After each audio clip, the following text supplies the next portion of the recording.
በስመ አብ ወወልድ ወመንፈስ ቅዱስ አሐዱ አምላክ አሜን። ይህን የሚሰሙ ጆሮዎቻችሁ የተመሰገኑ ናቸው።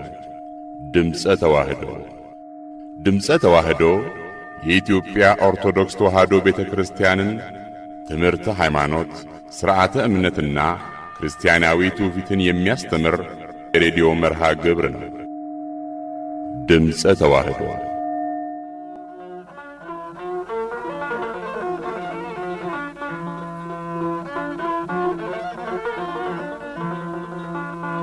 ለዚህ ለኃጢአት ከተሰጠ ከሕይወት መርገምን ከመረጠ ለሞት ከተሰጠ ከንቱ ማነው የሚያድነኝ ሞት ሰብሮ? ሰላም ጤና ይስጥልን። የተወደዳችሁ አድማጮቻችን እንደምን ቆይታችኋል? ይህ በኢትዮጵያ ኦርቶዶክስ ተዋህዶ ቤተክርስቲያን በሰንበት ትምህርት ቤቶች ማደራጃ መምሪያ በማኅበረ ቅዱሳን የሚዲያ አገልግሎት ተቋም እየተዘጋጀ ወደ እናንተ የሚደርሰው የድምፀ ተዋህዶ የሬዲዮ መርሃ ግብራችን ነው። የዛሬ ታኅሳስ 12 ቀን የሬዲዮ መርሃ ግብራችንን እንግዲህ እየሰማነው ባለን ዝማሬ ጀምረናል። እስከ መርሃ ግብራችን ፍጻሜ ድረስ አብራችሁ እንድትቆዩ በአክብሮት እንጋብዛለን። እንግዲህ የተወደዳችሁ አድማጮቻችን እንደ ወትሮ ሁሉ ዛሬም የተለያዩ ዝግጅቶችን አሰናድተን ከዚህ ሰዓት ጀምሮ ወደ እናንተ የምንደርስ ይሆናል። ዝግጅቱን እየመራን ደግሞ ቀሲስ ዮሴፍ ይኩኖ አምላክና እንዲሁም እኔ ዳግማዊት ካሴ በጋራ በመሆን ከእናንተ ጋር ቆይታ የምናደርግ ነው የሚሆነው። እስከ ዝግጅታችን ፍጻሜ ድረስ አብራችሁን እንድትቆዩ ከወዲሁ ጋበዝናችሁ። እንግዲህ ቀሲስ ቀደም ሲል እርሱም እንዳሉት በዝማሬ ነው የጀመርነው የዛሬውን ዝግጅታችንና ሊቀ መዘምራን ዘማሪ ይልማ የዘመሩት ዝማሬ ደስ የሚል ቆንጆ የንስሐ ዝማሬ ነው። ራስን ለማዳመጥም የሚሆን ዝማሬ ነውና ማን ነው የሚያድነኝ ይላል ርዕሱ። ከዛ ባለፈ ግን ዛሬ ትንሽ የግጥሞቹን ሐሳብ እያነሳን ሐሳብ ብንለዋወጥበት ጥሩ ይመስለኛል። መልካም ሐሳብ ነው። ቀጥይ። ለዚህ ለኃጢአት ሕግ ከተሰጠ ከሕይወት መርገምን ከመረጠ ለሞት ከተሰጠ ከንቱ ኑሮ ማን ነው የሚያድነኝ ሞትን ሰብሮ ይላል የመጀመሪያው መንደርደሪያ። አዎ እንዳልሽውም ወደ ውስጥ በደንብ እንድንመለከት ራሳችንን እንድናይ እንደገና የነፍሳችንንም ጥሪ ወይም ጩኸት እንድናደምጥ እድል የሚሰጥ ዝማሬ ነው። ዝማሬውን ለሚያቀርብልን ለወንድማችን ለሊቀ መዘምራን ይልማ እግዚአብሔር ባለበት ይጠብቅልን፣ ዝማሬ መላእክት ያሰማልን እንዳለን በእውነት እንዲህ ያሉ የንስሐ ዝማሬያት በጣም ጠቀሜታቸው የጎላ ነው። በነፍሳችን ያለንበትን ሁኔታ እንድንመለከት የነፍሳችንን ጩኸት እንድንሰማ እንድናሰማ ምን ላይ ነው ያለሁት ብለን እንድንጠይቅና ለአንዳች መንፈሳዊ ተሐድሶ ወይም ደግሞ ለመንፈሳዊ ለውጥ ልዕልና እንድንጸልይ ምክረ ካህን እንድንሰማ የሚገፋፋ ዝማሬ ነው እና እንግዲህ ለኃጢአት ሕግ ከተሰጠ ከሕይወት መርገምን ከመረጠ ለሞት ከተሰጠ ከንቱ ኑሮ ማን ነው የሚያድነኝ ሞትን ሰብሮ ነው የሚለው የመዝሙሩ የመጀመሪያው ዘማች ላይ ያለው ስንኝ። እንግዲህ የሚያድነን ማን ነው ነው አሁን የሚያድነኝ ማን ነው ብላ ነፍስ ትጣራለች ማለት ነው። ለነፍስ መዳኛዋ የሚሆኑ የመጀመሪያው እግዚአብሔር ነው። እግዚአብሔር መታመኛዬ ነው የነፍሴም መዳኛ ነው ብሎ ክቡር ዳዊት በመዝሙሩ ላይ በብዙ ቦታዎች ላይ ገልጿል። ነፍሴ ሆይ ለምን ታውኪኛለሽ?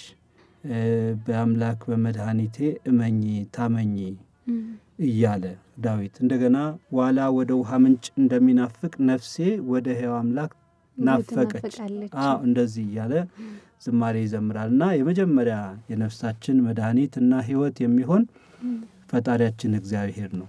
የነሳናት ነፍስ ከየትም አልመጣችም ከእግዚአብሔር ነው። ይቺ ነፍስ አዳኟ መድኃኒቷ ሕይወቷ እግዚአብሔር ነው፣ ክርስቶስ ነው። ነፍሴን መለሳት ስለ ስሙም በጽድቅ መንገድ ምን አደረገኝ መራኝ ይላል ዳዊት በሌላ ቦታ ላይ እና የመጀመሪያ ማን ነው የሚያድነኝ ለሚለው ጥያቄዋ እግዚአብሔር ነውና ወደ እግዚአብሔር መመለስ አለባት ማለት ነው። በብዙ ቦታ የምትባክን ወደ ግራና ቀኝ የምትማታ ኋላ ላይም በሚያነሳው ዝማሬው በሚያነሳው ስንኝ ውስጥ ይሄን ነገር እንመለከታለን። ከብዙ ቦታ ከምትሄድበት ከምትዋልልበት ከምትንጠራራበት ነገር ተከልክላና ተሰብስባ ወደ እግዚአብሔር ብትመለስ ነፍስ ዋና መድኃኒቷን ታገኛለች እና የነፍስ መድኃኒቷ የመጀመሪያ ህይወቷ የሚሆን እግዚአብሔር ነው። ሌላው ቃል እግዚአብሔር ነው። የእግዚአብሔርን ቃል መስማት እና በጽድቅ ስራ ውስጥ መሳተፍ ሱታፌ ማድረግ ንስሐ ስጋው ደግሞ እኒህን እየመሳሰሉ እኒህን እያልን ነፍስ መዳኛዋን መመልከት ማጽናት እንችላለን። ስለዚህ ነፍሳችን ከሁከትና ከጭንቀት ትድን ዘንድ መረጋጋትና ስክነት ታገኝ ዘንድ ወደ ጠባቂዋ ወደ ፈጣሪዋ ወደ እግዚአብሔር እንድትመለስ ማድረግ ይኖርብናል ማለት ነው። አዎ በጣም ደስ የሚል ሀሳብ ነው ያነሱትና ልክ ነው። ነፍሳችን ረፍት እንድታገኝ አምላኳን ማግኘት አለባት። የረፍትን ጌታ ማግኘት አለባት እሷ እንድታርፍና ነፍሳችን እንደዚህ አይነት ጥያቄ ማንሳቷ የማይቀር ነው። ከዛ ግን ምን ያሎቻችን ደግሞ የነፍሳችን ጥያቄ እንመልሳለን የሚለው ነው ትልቁ ነገር እንጂ ነፍስ ጥያቄ ማንሳቷ አይቀርም። መዝሙሩም ይሄን ነው የሚያነሳው። እንግዲህ ሌሎቹንም እንመለስባቸዋለን። ሌሎቹን ስንኞች እንመለሳለን። ከዛ በፊት ግን ቀጣዩን ዝግጅት ብናስተዋውቃቸው መልካም ይመስለኛል። ከዝማሬው ቀጥሎ ሁለት ግጥሞች አሉ። ከዝማሬው ቀጥሎ ሁለት ግጥሞች አሉን። የመጀመሪያው የትንኝ ነገር ይላል ርዕሱ። መላከ ሰላም ታዬ ናቸው የሚያቀርቡልን። ሁለተኛው ደግሞ እኔ ማን ነኝ የሚል ግጥም ደግሞ በእህታችን በዳግማዊት ካሳዬ አማካይነት ይቀርባል። አድማጮቻችን እስከ ዝግጅታችን ማብቂያ እስከ መርሃ ግብራችን ፍጻሜ ድረስ አብራችሁን በመቆየት መርሃ ግብራችንን እንድትከታተሉ በክብር እንጋብዛችኋለን። መልካም ዕለተ ሰንበት። ቆይታችሁን ከድምፀ ተዋሕዶ ሬዲዮ ጋር አድርጉ።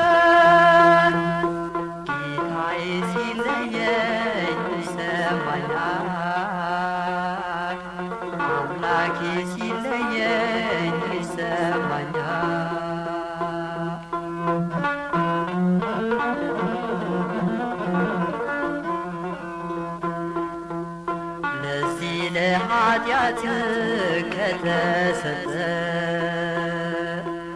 ከሕይወት መርገምን ከመረጠ ለሞት ከተሰጠ ከንቱን ማነው የሚያድነኝ ሞት ሰብሮ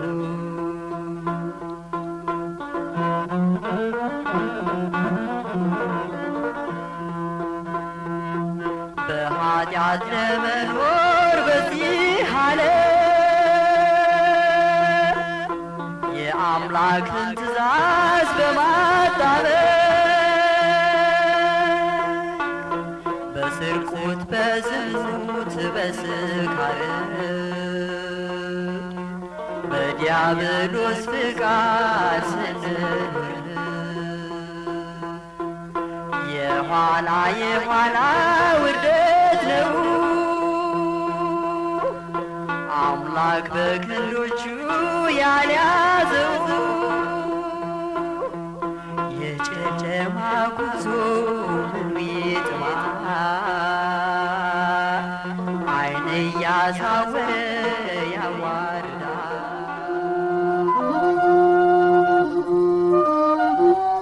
ቀጥሎ የትንኝ ነገር የሚል ነው። የመጨረሻው በ1973 የትንኝ ነገር። የትንኝ በጣም ትንሽ ነው። የትንኝ ነገር ይላል። ምንድነው? አንዳንድ ተረቶችም አሉና ምሳሌዎች እነዛን ለቁም ነገር ለመዋል ነው ይሄ ስነ ግጥም የተደረሰው። የትንኝ ነገር። ትንኝ እንደ ዝሆን ውሃ ልትጠጣ ወንዝ ወረደች አሉ ጆሮ ላይ ተቀምጣ። ዝሆን ትልቅ አውሬ ኩምቢውን ዘርግቶ እስኪመላ ሆዱ ውሃን ተጎንጭቶ ቆሞ ሳለ ደክሞት ከግንድ ተጠግቶ ትንኝም እንዳቅሟ ውሃን ጠጣችና ዝሆን ስላዘላት አቅርባ ምስጋና ማወደስ ብትጀምር ከልቧ ዝሆንን ቁም ነገር ሳይለው የትንኝ ምስጋናን እንዲያው ለንግግር ለመመለስ ብሎ የትንኝን ነገር ምስጋናን አቃሎ በኩራት መለሰ ዝሆን ተመክቶ የትንኝን አቅም መዝኖ ለክቶ መኖርሽን አላውቅም ብትሄጂም አይከፋኝ በይደና ሰንብቺ ምስኪኑቱ ትንኝ አንቺን ማን ይቆጥራል ከቁም ነገር ጥፎ ምስጋና ፎቶሽን የሚይዝ ለጥፎ የትንኝ ነገር ኃይልቡና ማጣት አቅምን አለማወቅ ደርሶ መንጠራራት ከዝሆን ውድድር ቁመት መለካካት እንዲህ ያዋርዳል ያስንቃል ትዕቢት የትንኝን ነገር አዙረን ብናየው ግብዝነት ውርደት መሆኑን አወቅነው። የትንኝን ነገር ትዕቢት አዋራጂ መሆኑን ያወቀ ሽማግሌው ልጅ ከልቡ አኑሮ አያርገው ወዳጅ። ይሄ ምንድን ነው? ያለ ደረጃችን ከሚንቁን ጋራ ጓደኝነት መግጠም አይገባም። እንደው ይሄን ወለታ አደረጋችሁልን ብለን እንኳን ልክ ቅኔ ተቀኝተን ስነ ጽሁፍ አዘጋጅተን እንደው ልናመሰግናቸው እንኳን በቅንነት ብንነሳ እነሱ ከቁም ነገር አይቆጡት። ስለዚህ ትንኝም ጓደኝነቷን ከትንኝ ጋራ ዝሆንም ከዝሆን ጋራ ያለ አቅማችን ያለ ጓደኛችን ጓደኛ እየፈለግን ስሜታችን ተነክቶ ተናቅን እያልን ማረር የለብንም። እርግጥ ዝሆን ትንኝን መናቅ የለበትም። ከፈለገ እሱን ትንኝ አድርጎ እግዚአብሔር ሊፈጥረው ይችላል። ትንኝን ደግሞ ዝሆን ማድረግ ይችላል። ግን ይሄ እነሱ አይፈረድባቸውም። እንደዚያ አሁን ዝሆንና ትንኝ ይህን አድርገው አይደለም። በዝሆንም የተመሰልነው በትንኝም የተመሰልነው እኛውን የሰው ልጆች ስጋዊ ጠባያችን ነው እንደዚህ ያደረገ። ምን ስለሆን ነው ሌላውን የምንንቀው? ደግሞ አላቅማችን አለ ጓደኛችን ዝም ለምን እንጠራራለን? አጠገባችን ያለ ብጤያችን ጓደኛ አለ። ከጓደኛችን ጋር አንወያይም? ከሚንቁን ጋር እናነጋግር ስንል ጭራሽ ዞር በሉ ብለው ሌላ ችግር ይፈጥራሉ። ስለዚህ አቅም ማወቅ ጥሩ ነው ለማለት ነው።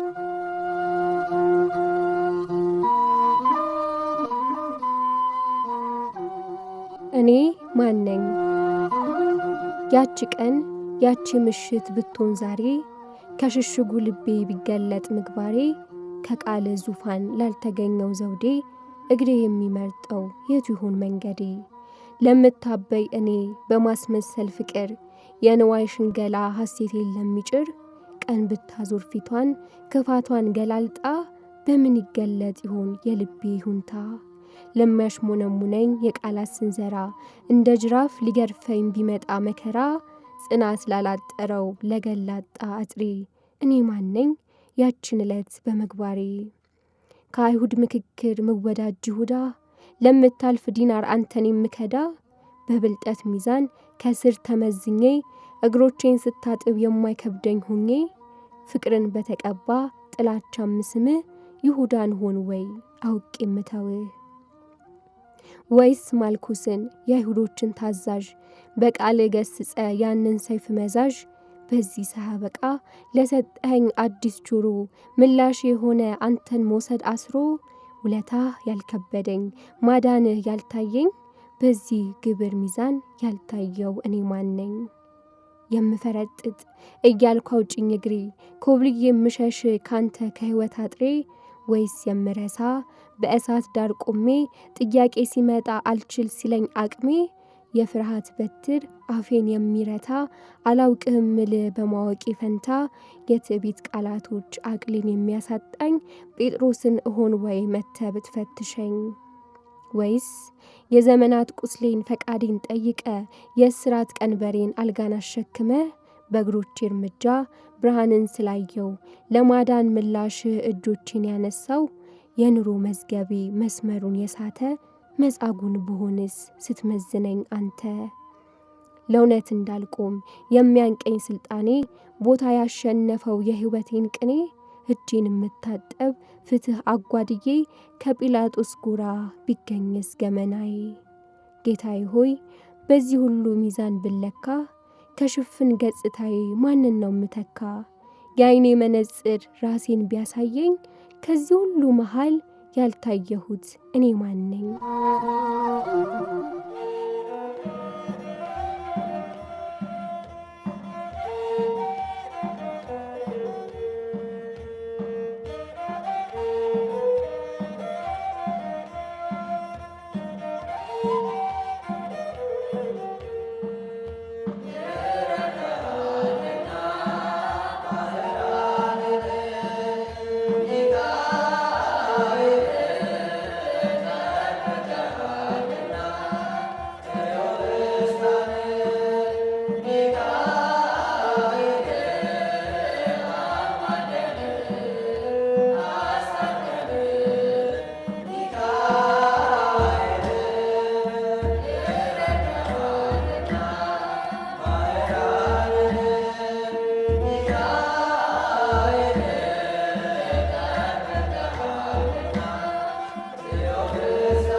የተወደዳችሁ አድማጮቻችን እየተከታተላችሁ የምትገኙት በማህበረ ቅዱሳን የሚዲያ አገልግሎት እየተዘጋጀ ወደ እናንተ የሚደርስላችሁን የድምጸ ተዋህዶ የሬዲዮ ሳምንታዊ ዝግጅታችን ነው። እንግዲህ ቀደም ሲል ግጥሞቹን አዳምጠን እንደዚሁም ደግሞ በተከታይነትም ዝማሬ አድምጠን ተመልሰን ተገናኝተናል። ዝማሬውን እየዘመሩልን ላሉት ለጽርሐ ጽዮን ሐዋርያትና ጎላ ቅዱስ ሚካኤል ቤተክርስቲያን የፍኖተ ብርሃን ሰንበት ትምህርት ቤት መዘምራን እግዚአብሔር አምላካችን ዝማሬ መላእክት ያሰማልን። ረድተሃልና ባህራንን ሚካኤል እያሉ ነው የሚዘምሩት። ከሊቀ መላእክት ከቅዱስ ሚካኤል በረከት ረድኤት ፈጣሪያችን ያሳትፈን፣ አሜን።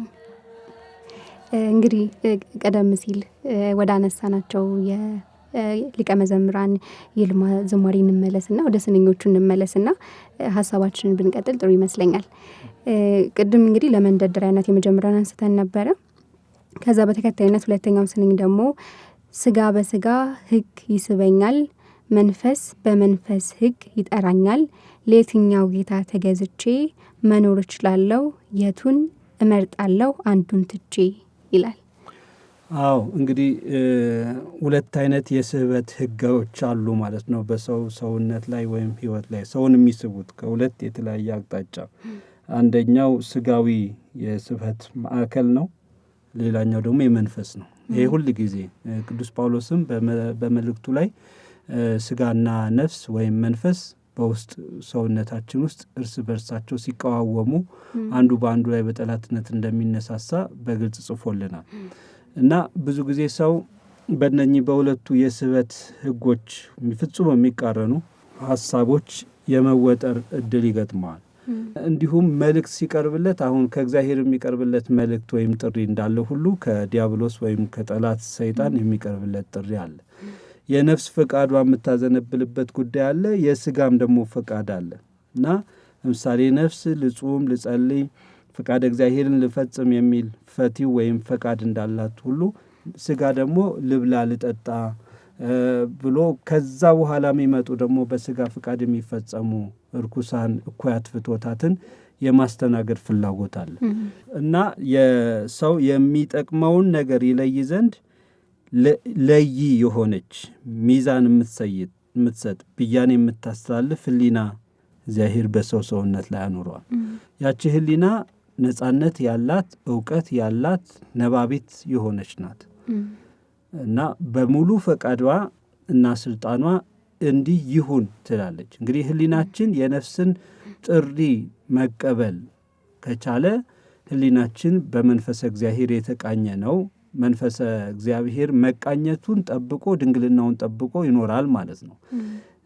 ህሊናችን ግን ሌላ ባዕድ ነገር ሰምቶ ለስጋዊና ለማይጠቅመው ነገር ከዋለ ግን ህሊና ድንግልና ጠፍቷል ማለት ነው። ምሳሌ የእግዚአብሔርን መልእክት ትቶ የዲያብሎስን መልእክት ከተቀበለ የመንፈስን ፈቃድ ትቶ የስጋን ፈቃድ ካሰለጠነ ይሁን ካለ ህሊናችን ፈቃድ እግዚአብሔርን ወይም ይሁንታ እግዚአብሔርን ከማድረግ ወይም ከመጠንቀቅ ውጭ ውሏል ማለት ነው። ስለዚህ ህሊናችንን እንድንጠብቅ ያው ቅዱስ ጳውሎስ ነው አሁንም ከሱ ነው የምንጠቅሰው ምን ይላል? እኔ ግን በእግዚአብሔር ፊት በጎ ህሊና ትኖረኝ ዘንድ ዘወትር እተጋለሁ ይላል። ያቺ ህሊና ያቺ በጎ ህሊና ያቺ መልካም ህሊና ክፉን ከበጎ ለይተን የምናውቅባት በጎውን የምንመርጥባት በዛ ዳኝነት ውስጥ የምታኖረን ህሊና እንድትኖረን ያስፈልገናል።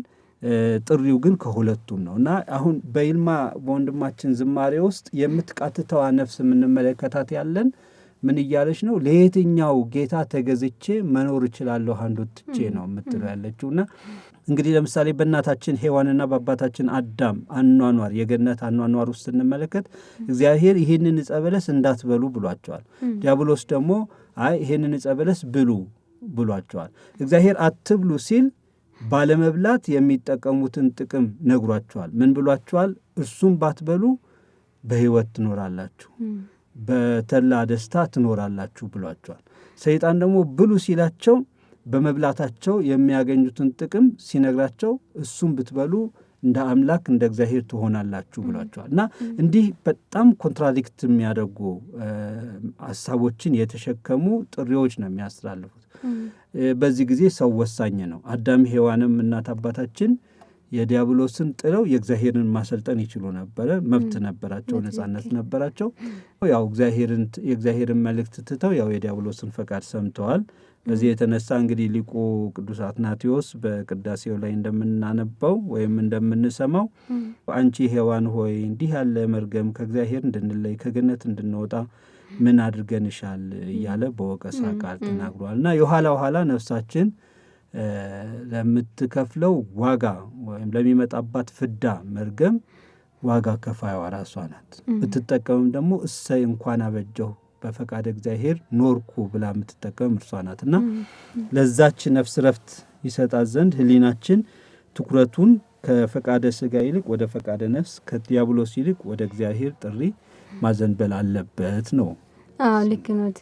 ትልቅ ሀሳብ ነው ማለት ይሄ የነፍስ ፍቃድ እንዲገዛ ማድረግ አንዱ የቅዱሳን ማዕረጋት ውስጥ የምናየው ነው አይደል? ራስን መግዛት አሁን የስጋን ፈቃድ ለነፍስ ማስገዛት የስጋን ፈቃድ ለነፍሳችን ማስገዛት ካልቻልን ስጋችን ዶሚኔት የሚያደርግ ወይም የበላይ የሚሆን ከሆነ በጣም ከባድ ነው የሚሆነው። ጦርነት ይፈጠራልና ስሳይ ግብር ያይላል፣ በትልቁ ደግሞ ሰይጣናዊ ፍቃድ ይፈጸማል።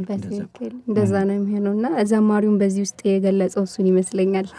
እንግዲህ ጊዜ ካለን ቀጣይን ሱኒዎች ላይ ወደ በኋላ እንመለሳለን። ቀጣይን ዝግጅት እናስታውቃቸው። እንግዲህ ከዚህ በፊት በተከታታይ ሳምንታት ስንከታተል የነበረው የክርስቲያን ጸሎት የተሰኘው ዝግጅት ክፍል 12 ዛሬ ደግሞ ይቀጥላል። እሱን ተከታትለን ተመልሰን እንገናኛለን። ያቋረጥነው ዝማሬውን ተከትሎ ማለት ነው።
የክርስቲያን ጸሎት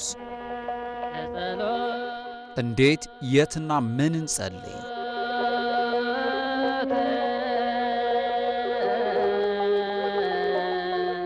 በኦርቶዶክሳዊት ተዋሕዶ ቤተክርስቲያን አስተምሮ የጸሎት ምንነት፣ አይነትና አፈጻጸሙን እንዲሁም በጸሎተ አቡነ ዘበሰማያት የተካተቱ ጉዳዮች በዝርዝር ይቃኛሉ።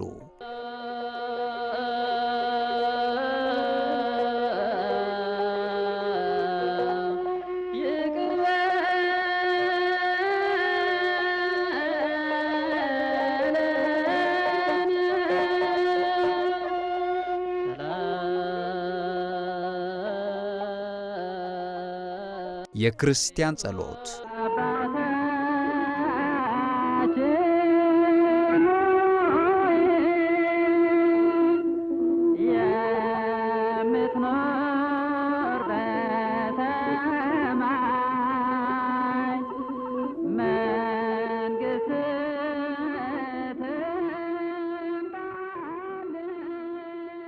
የተወደዳችሁ አድማጮቻችን እንደምን ቆይታችኋል?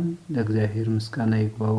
እንግዲህ ባለፉት ተከታታይ ሳምንታት ከጸሎተ አቡነ ዘበሰማያት ጋር በተያያዘ ሰፊ ጥልቅነት ያለው ትምህርት በመምህራችን በመላከ ሰላም ታዬ አብርሃም አማካኝነት የቀረበልን መሆኑ ይታወሳል። እንግዲህ ባለፈው ሳምንት በነበረን ትምህርት ደግሞ ማብቂያው ላይ በአንደኛ ዮሐንስ መልእክት በምዕራፍ 3 ላይ የተጠቀሰውን ኃይለ ቃል መነሻ በማድረግ ማብራሪያ ሲሰጥበት ቆይቷል። መምህራችን ከዛ የቀረውንና በጸሎተ አቡነ ዘበሰማያት የመጀመሪያው ክፍል ላይ አባታችን ብለን እግዚአብሔርን ስለምንጠራበት ጉዳይ ተጨማሪ ትምህርት ያቀርቡልናል። ለመምህራችን እግዚአብሔር አምላክ ቃለ ሕይወት ያሰማልን፣ አስበሊቃውንትን ያድልልን እያል ወደ ትምህርቱ እናልፋለን። ማስታወሻ በመያዝ እንድትከታተሉ በአክብሮት እንጋብዛችኋለን። እውቀት ለሌላቸው መንፈሳዊ እውቀትን የሚሰጥ አእምሮ ጠባይንም የሚያቃና ጥበብ መንፈሳዊን ጥበብ ስጋዊን የሚያድል አምላካችን እግዚአብሔር ስለሆነ ዳግመኛም በዛሬው ቀን የቅዱስ ዑራኤል አምላክ በቸርነቱ ምስጢሩን ለሁላችንም ይግለጽልን። እግዚአብሔርን አባታችን የምንልበት ምክንያት በስጋዊ በደማዊ እሳቤ ከወላጆቻችን በስጋ እንደምንወለደው አይነት አይደለም። በስጋ አባታችን አድርገን አይደለም አባታችን የምንለው። ያ ረቂቅ የመንፈስ ልደት ነው። መንፈሰ ልደት ነው። ረቂቅ ልደት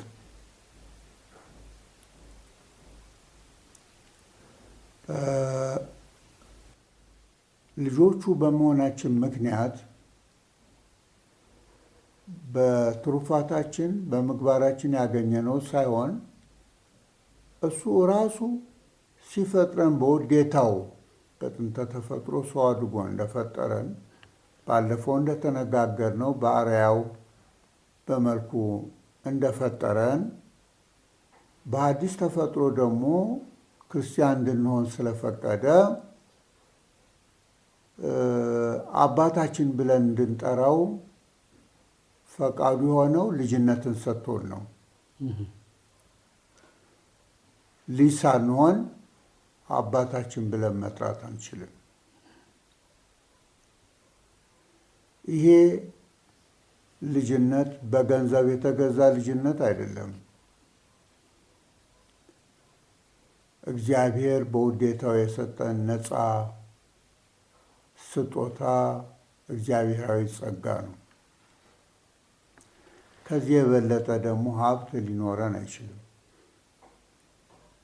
ምክንያቱም የእግዚአብሔር ልጆች ከሆን ምንም የሚጎለን ነገር አይኖርም። የመጀመሪያ ከባርነት ነፃ አውጥቶናል። ባርነት በጨለማ መዋጥ ነው፣ በሲኦል መኖር ነው። የጨለማው ገዢ መልአከ ጽልመት ዲያብሎስ ሲጫወቱብን ይኖር ነበር። ያን የጨለማ ቀንበር ሰብሮ ልጅነትን ስለሰጠን አሁን በነፃነት ያለምንም ፍርሃት አቡነ ዘበሰማያት ብለን እንድንጠራው ፈቀደልን። ይህን ሁልጊዜ ማሰብ አለብን። አቡነ ስንል እንግዲህ አባታችን የምንላቸው በምድር ብዙዎች ናቸው። በስጋ የወለዱንም አባቶች ናቸው። በሃይማኖት የወለዱንም አባቶች ናቸው። የሃይማኖት አባት ይባላል። የንስሐ አባቶች አሉ፣ የነፍስ አባት የምንላቸው። እነሱ ደግሞ ወደ እግዚአብሔር በንስሐ የሚያቀርቡን ናቸው። ይህንም የሰጠን እግዚአብሔር ነው። የቀለም አባት የምንላቸው አሉ። ትምህርት የሚያስተምሩ ከፊደል ጀምሮ እስከ ዳዊት የሚያስደግሙንም እነዚህ የቀለም መምህራን ናቸው። እንደ አባት ነው የሚቆጠሩት። ስንጠመቅ ዋስ የሆኑንም የክርስትና አባቶች አሉ። እነሱም እንደ አባት ናቸው። ነገር አባት የሚባል አለ። በጋብቻ ጊዜ ተያዥ የሚሆኑ እንዳንጣላ የሚመክሩን በጥንቱ ስርዓት ነው መናገሬ ነው እንጂ አሁን ያለ አይመስለኝም። እሱ ቀርቷል። ነገር አባትም አለ። እንደ አባት ነው የሚቆጠረው። የጡት አባት የሚባል አለ። ለመዛመድ በባህላችን የምንፈጽመውም እንግዲህ ዋናው ግን የሃይማኖት አባትም አለ። ቅዱስ ጳውሎስ ራሱ ለሁለቱ ደቀ መዛሙርቱ በመልእክቱ ለቲቶም ለጢሞቴዎስም እነዚህ ኤጲስቆጶሳት ናቸው። የሃይማኖት ልጄ፣ እውነተኛ ሃይማኖት ልጄ እያለ ይጠራቸዋል። የሃይማኖት አባት ስለሆነ ከዚህ ሁሉ ግን የሚልቅ የሚበልጥ ተወዳዳሪ ተፈካካሪ የማይገኝበት ለድርድር የማይቀርብ እግዚአብሔር ራሱ የፈጠረን አባታችን ብላችሁ ጥሩኝ ማለቱ ነው የሚያስደንቀው። ይህን የተሰጠንን ጸጋ በደንብ አድርገን መያዝ አለብን። ይህንን ጸጋችንን ሳናውቅ ቀርተን እንደ ቀላል ነገር ቆጥረን ከእምነታችን ብንወጣና ጥምቀተ ክርስትናችንን ብንክድ ተመልሰን ወደ ባርነት ነው የምንገባውና እንግዲህ ትምህርቱ የሚሰጠው በያዝነው ጸጋ ጸንተን እንድንኖር ነው። ስለዚህ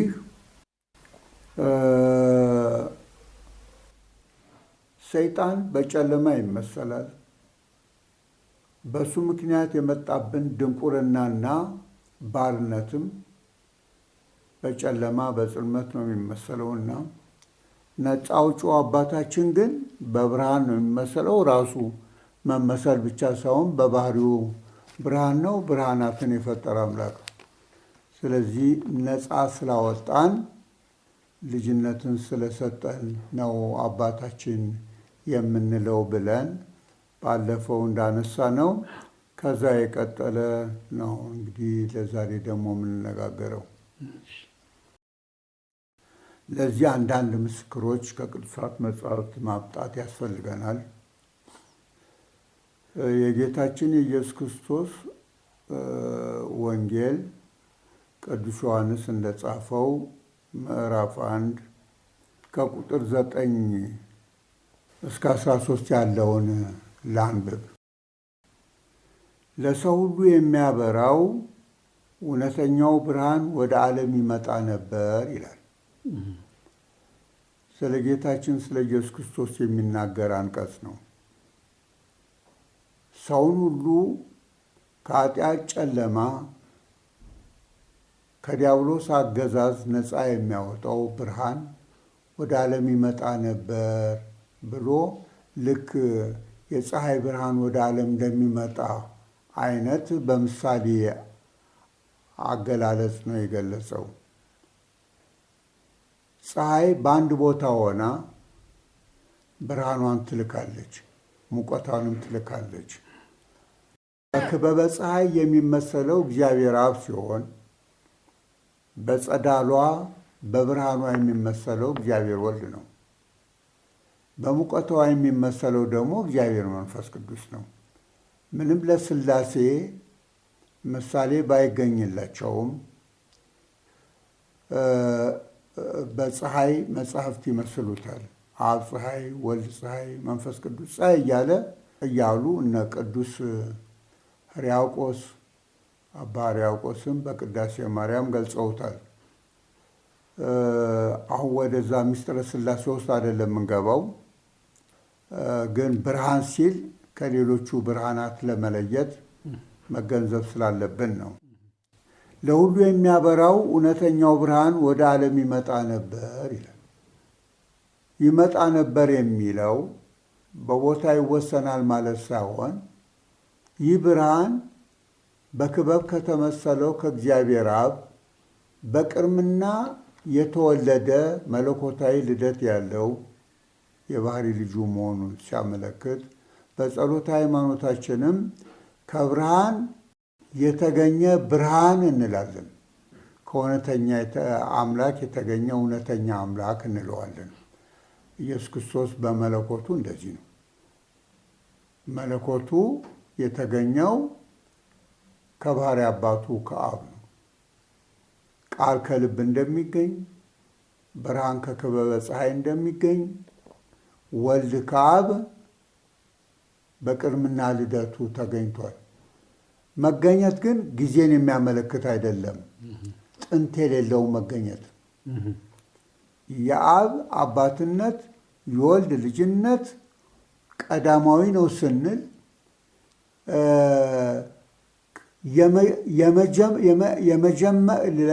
ለሱ መጀመሪያነት ጥንት የለውም። ለሌላ ሁሉ መጀመሪያ ስንል ጥንት አለው። ለተፈጥሮ አሁን በመጀመሪያ እግዚአብሔር ሰማይና ምድርን ፈጠረ ስንል ጥንት አለ። ያቺ ዕለቷም ትቆጠራለች። ዕለተ እሑድ አንድ ተብሎ ዘመን ይቆጠራል። ከተፈጥሮ ጋራ ነው ዘመን የሚቆጠረው እንጂ የተፈጠረ ነገር ሳይኖር ዘመን አይቆጠርም። ለሱ ግን ዘመን የማይቆጠርለት ዘላለማዊ ነው። ለዚህ ነው በመጽሐፍት እኔ አልፋና ኦሜጋ ፊተኛውና ኋለኛው ነኝ የሚለው። እዝሃሉ ይሄሉ ያለና የሚኖር ነኝ ብሎ ነው ለሙሴም የተገለጸ። በራእዩ ቅዱስ ዮሐንስ ወንጌላዊም ይህንኑ ነው ያየው እና ሃሌሉያ ብለን ስናመሰግን ሃሌ ቅድመ ዓለም የነበርክ፣ ሉያ አሁንም ያለህ ዓለምን አሳልፈ የምትኖር የተመሰገንክ አምላክ የተመሰገነ አምላክ ለማለት ነው። ዝም ብሎ ሃሌሉያ አንልም።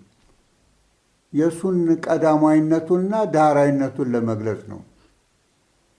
ስለዚህ ለሁሉ የሚያበራው እውነተኛው ብርሃን ወደ ዓለም ይመጣ ነበር የሚለው ከእውነተኛው ብርሃን የተወለደው እውነተኛው ብርሃን ወልድ በኋላ በሥጋዌ ስሙ ኢየሱስ ክርስቶስ የተባለው ይመጣ ነበር ማለት ነው።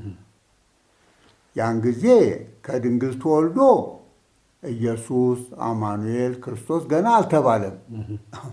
ይመጣ ነበር ብሎ ልክ የፀሐይ ብርሃን ወደ ዓለም እንደሚመጣ፣ ለሰው ጥቅም እንደሚመጣ፣ የሰውን ጨለማ እንደሚያርቅ፣ ሥጋዊ ጨለማው እንደሚያርቅ፣ እሱም የዓለሙን ጨለማ ኃጢአት ለማራቅ ነው የሚመጣው ማለት ነው። ይመጣ ነበር፣ በዓለም ነበረ። ይመጣ ነበር ሲባል በወዲያ ዓለም ብቻ ያለ ከሌላ ዓለም ያለ በዚህ የሌላ አስመስለው እንዳያወጡ እንዳንመለከት፣ በዓለሙ ደግሞ ህልው ነው ምሉ ነው ማለት ነው። በቦታ አይወሰንም። ምሉ በኩሌ እንላለን። በሌላ ልሳን እንደምታውቁት ኦምኒ ፕሬዘንት ይሉታል። የራሳችን እያለን ወደ ተወሶ መሄዱ አይገባም እና በዓለም ነበረ፣ ዓለሙም በእርሱ ሆነ ይላል። ሰውም ዓለም ይባላል፣ ነዋሪው የሚኖርበትም ዓለም ይባላል። በሱ ቃልነት በሱ ህልውና ነው የተፈጠረው። ሁሉ በሱ ነው የሆነው። ሁሉ ፈጠረ ማለት ነው። ሁሉን የፈጠረው ነው ወደ ዓለም የመጣው። በዓለም ነበረ፣ ህልው ነው፣ ምሉ ነው። ዓለሙም አላወቀውም ሲል ድንጋዩ ጠጠሩ አላወቀውም አይደለም። ድንጋዩም ጠጠሩም ሁሉም ያውቀዋል። የቢታንያ ድንጋዮች ያመስግነውታል። ዮርዳኖስ ሲመጣ እኮ ስለ ክብሩ ሸሽታለች። ባህርን ሬቶ ጎጀት እንዲል ውሆች እኮ ከግርማ የተነሳ ይፈራሉ። ሲሰቀል ፀሐይ አላወቀችውም እንዴ? ሰው አላውቅ ብሎ አልጨለመችም? እሱ እኮ ነው አባት ልሁናቸው ያለን ነፃነትን የሰጠን። ሩቅ ብእሲ መስሎት አዳሜ ዝም ብሎ በማይመለከተው ውስጥ ገብቶ የሚዳክሩ ሰዎች እንዳሉ ባይም መቼም ወገኖቼ ናቸው ይጥፉ አልልም። እኔ መጥፋት እንደማልፈልግ ለምንስ እነሱ ይጥፉ? እሱ የመጣው ጨለማ ለማራቅ አይደለም? ታዲያ በጨለማቸው እንዲኖሩ እንዴት እንፈቅዳለን? እኛ ከጨለማ ያውጣን ሁላችንም። ጨለማ ማለት እሱን አለማወቅ ነው ትልቁ ድንቁርና። ሳይንስ ባውቅ አንድ ሰው በቃ ሳይንስ አውቅም ነው እንጂ የሚባለው ደንቆሮ አይደለም። ፊሎዞፊ ባያውቅ ፍልስፍና ደንቆሮ አይባልም። አስትሮኖሚ ስላላወቀ ደንቆሮ ይባላል? ወዘተርፈ የዓለምን እውቀት ስላላወቀ ደንቆሮ አይባልም። ትልቁ ድንቁርና እግዚአብሔርን አለማወቅ ነው። ሰነፍ በልቡ አምላክ የለም ይላል። አምላክ የለም ይላል። መዝሙረ ዳዊት መዝሙር 13 ቁጥር 1 ላይ ይብል አብድ በልቡ አልቦ እግዚአብሔር። እንግዲህ ሰነፍ ሰው እንደ አብርሃም አይመራመርም። ተመራምሮ በስነ ፍጥረት በአይምሮ ጠባይ ፈጣሪውን አያውቅም። እግዚአብሔር የለም ይላል። አንተ እንኳን አለ ስራው አሻንጉሊቱ፣ እግዚአብሔር እንዴት የለም? አቤት የዩኒቨርስን መላውን ዓለም አጠናን የሚሉ ሰዎች አሉ በአስትሮኖሚ። የትኛው ኮከብ ነው የሰራው? ስለ ጋላክሲ ታወራለህ። መሬት ድብልብል ናት፣ አንተ ነው ያድበለበልካት? ኃያል አምላክ ነው የሰራው። እሱ ሲሰራ ማን አየ ይላል? ያየው ነገረን። ቅዱሳት መጽሐፍት እኮ እሱ የተናገረውን ቃሉን ነው የሚነግሩን የሚገልጹልን። በእነማን አድሮ? በእነ ሙሴ በነቢያት፣ በኋላም ራሱ ተገልጾ መጣ እኮ ያ ብርሃን ነገረን። ይሄ ነው የኛ መረጃ፣ ራሱ ነው የነገረን። እሱ ነው አባታችን በሉኝ ያለው። ከዚህ የበለጠ ክብር አለን? የክርስቲያን ጸሎት እንዴት የትና ምን እንጸልይ?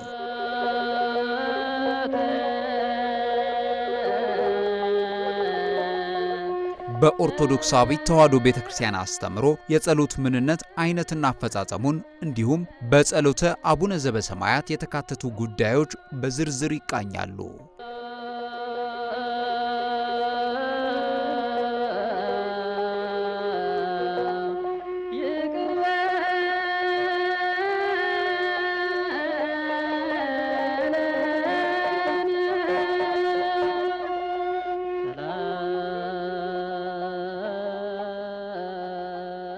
የክርስቲያን ጸሎት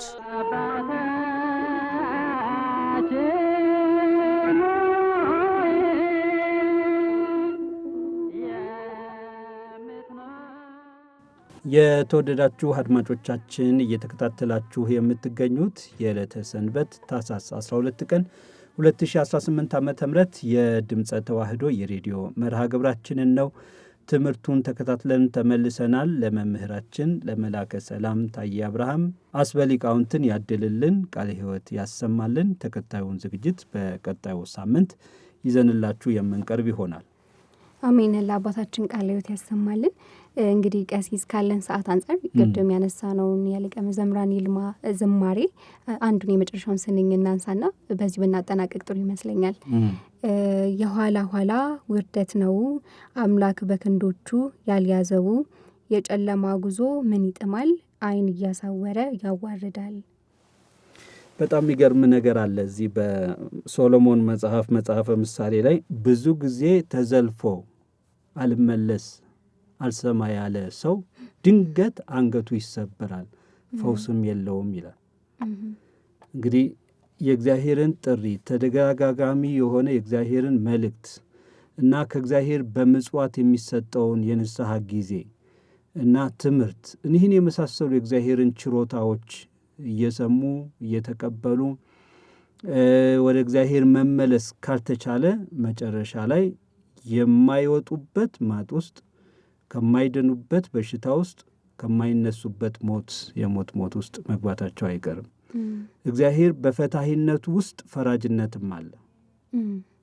ይሄንን ሁላችንም መርሳት የለብንም የተወደዳችሁ አድማጮቻችን።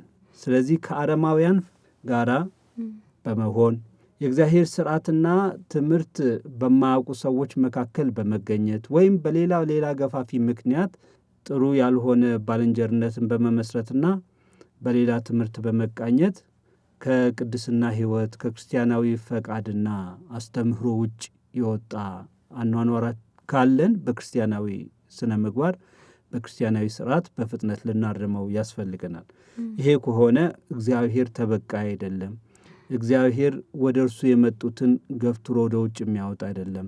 ምንም ብንሆን እግዚአብሔር ይቀበለናል። በየትኛውም እግዚአብሔርን በሚያስከፋ አኗኗር እንኳ የኖርን ብንሆን ወደ እርሱ በንስሐ ከመጣን እግዚአብሔር ቸር መሐሪ ይቅር ባይ አምላክ ነውና በምህረት እጁ ይቀበለናል፣ ቸርነቱን ያደርግልናል። ለዛ ነው በጥሪ ውስጥ እግዚአብሔር ወደ እኔ ተመለሱ እኔም ወደ እናንተ እመለሳለሁ ያለው።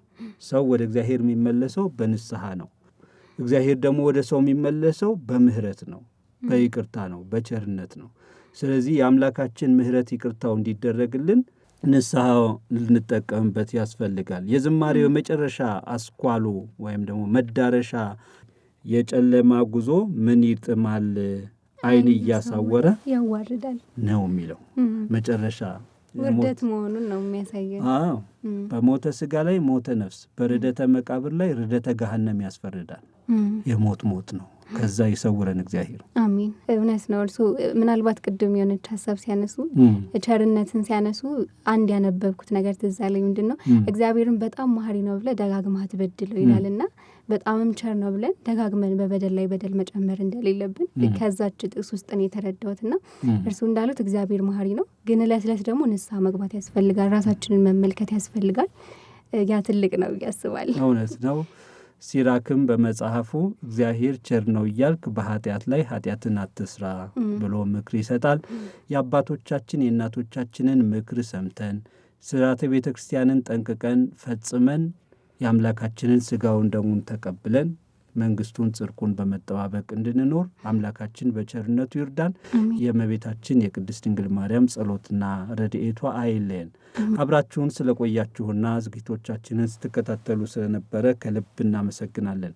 የእግዚአብሔር አብ ጸጋ፣ የእግዚአብሔር ወልድ ፍቅር፣ የእግዚአብሔር መንፈስ ቅዱስ አንድነት ቸርነት፣ የእመቤታችን የቅድስት ድንግል ማርያም ወላዲተ አምላክ አማላጅነት፣ የቅዱሳን አባቶቻችንና እናቶቻችን በረከታቸው ድል የማትነሳ ጥርጥር የሌለባት ንጽሕት ቅድስት ተዋሕዶ እምነታቸው በእኛ ላይ ጸንታ ትኑር ለዘላለሙ አሜን።